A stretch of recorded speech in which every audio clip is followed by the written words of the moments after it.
오늘 작업해야 할 현장인데 규모가 상당하죠. 누수가 6개나 발견됐는데 비용은 얼마나 청구할까요?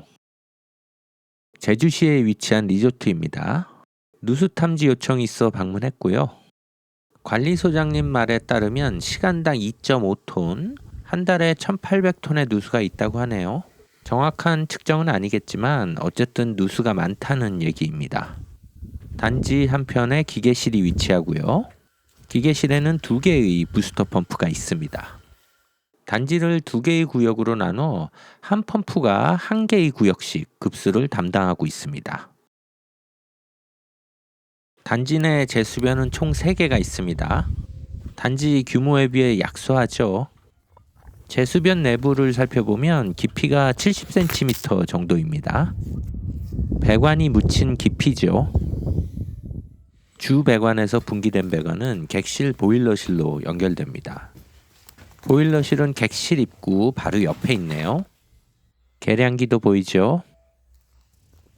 일단 주 도로를 따라서 노면 청음을 해봅니다. 배관의 위치를 정확히 모르니 도로 좌우를 오가며 청음했고요. 한 달에 1,800톤, 이쪽 구역에 절반이 있다 치면 900톤. 가스 투입 없이도 소리가 들려야 합니다.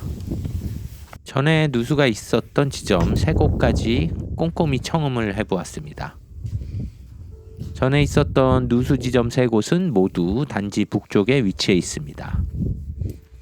탐지구역 전체에 노면 탐지를 마쳤는데 누수음 비슷한 것이 들리는 곳들이 몇 군데 있어요. 그러나 시간차를 두고 다시 들어보면 누수음이 사라집니다. 도로에서 누수음이 확인이 안 되어 계량기 쪽을 청음해 보았습니다. 그런데 아주 가깝게 누수음이 들립니다. 모든 세대의 계량기를 청음 탐지해 보았더니 총 6군데 객실에서 누수음이 확인됩니다.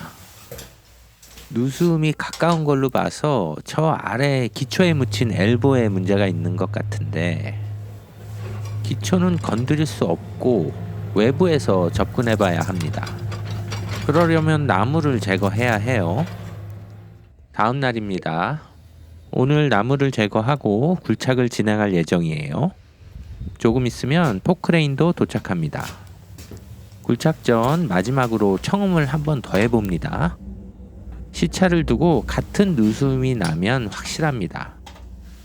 누수음 확인되고, 자 이제 본격적으로 작업을 해볼까요? 작업 시간이 많지는 않습니다. 11시에서 3시 사이에만 단수가 가능해요. 저희는 누수 탐지사지 조경업체가 아니기 때문에 원래 나무 제거는 하지 않습니다. 이번에는 나무의 생존 여부는 책임지지 않는 조건으로 나무를 건드리기로 했습니다. 나무를 옆으로 치워놓고 살살 굴착을 시작합니다. 바로 물이 흐르는 게 보이죠? 배관과 전선도 흙 사이로 보입니다. 엘보가 보이고 부속이 하나 또 보이네요. 조금만 더 파보죠. 엘보 바로 뒤로 레듀샤가 보입니다. 25mm 배관을 20mm로 줄여놨네요.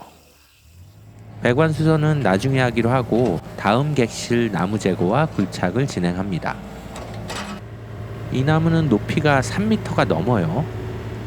포크레인이 있으니 어렵지 않게 옆으로 치워놨고요. 바로 물이 보이네요. 장비로 살살, 아주 살살 긁어봅니다. 역시나 엘보에서 문제가 생겼군요. 얘도 엘보가 3번째 객실로 가보죠. 여기는 배관이 나무에서 살짝 옆쪽에 있습니다. 조금 걸리적거려도 나무는 놔두는 게 낫겠죠. 마찬가지로 엘보 문제고요. 마지막 6번째 객실은 전선 뒤로 배관이 숨어 있습니다. 작업하기 아주 지랄맞죠.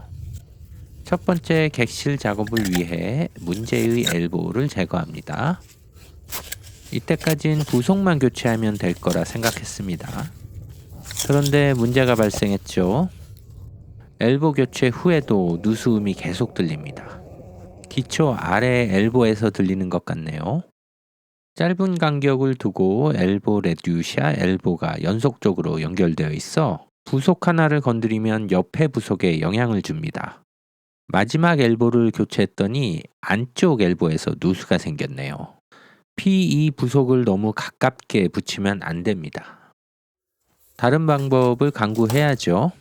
기존 배관을 무시하고 바깥에서 새 배관을 안쪽으로 넣어줄 계획입니다. 먼저 사선으로 구멍을 뚫어봤는데 벽 두께가 너무 두꺼워서 실패했고 그냥 벽과 직각으로 구멍을 만들어 주었습니다. 새 배관은 PB 15mm 배관을 사용했습니다. 바깥쪽의 배관 노출은 어쩔 수가 없네요. 오후 3시가 되어 입실 시간입니다. 더 이상의 단수는 불가능해서 천공 작업과 배관 작업 일부만 미리 해놓고 이날 작업은 마무리합니다. 아까 끝까지 마무리한 첫 번째 객실을 빼고 나머지 객실 일부 작업을 끝내니 5시네요. 다음날 퇴실 시간입니다. 오늘 작업을 모두 마무리해야죠. 먼저 배관의 물을 빼는 작업부터 시작합니다.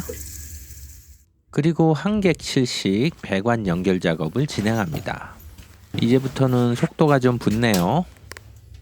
전선을 피하느라 배관을 조금 돌려야 되는 곳도 있었지만 남은 5개 객실 모두 배관 연결 작업을 마무리하였습니다. 이제 다시 물 공급을 재개하고 수선은 잘 되었는지 새는 곳은 없는지 꼼꼼히 살펴봅니다. 6개 객실 모두 수선은 잘 되었네요. PB 부속은 P2만큼 부속 하자가 자주 발생하지 않습니다. 되메우기 할 때만 조금 조심해서 덮어주면 되겠습니다. 되메우기 작업 후 나무를 원위치하고 있습니다. 작은 나무는 크게 어렵지 않았는데 3m 넘는 놈들은 바로 세우는데 조금 애를 먹이네요. 객실 6군데의 배관 수선 작업과 나무 복구 작업까지 모든 작업이 완료되었습니다. 전체 단지의 절반 정도 작업을 한 거고요. 나중에 나머지 절반도 작업을 해야 합니다. 최근에 올린 운전 영상은 멍 때리기 좋아하는 분들을 위한 영상인데 아직은 반응이 좀 신통치 않네요. 여러 가지 시도 중입니다. 심 좀 보태주세요.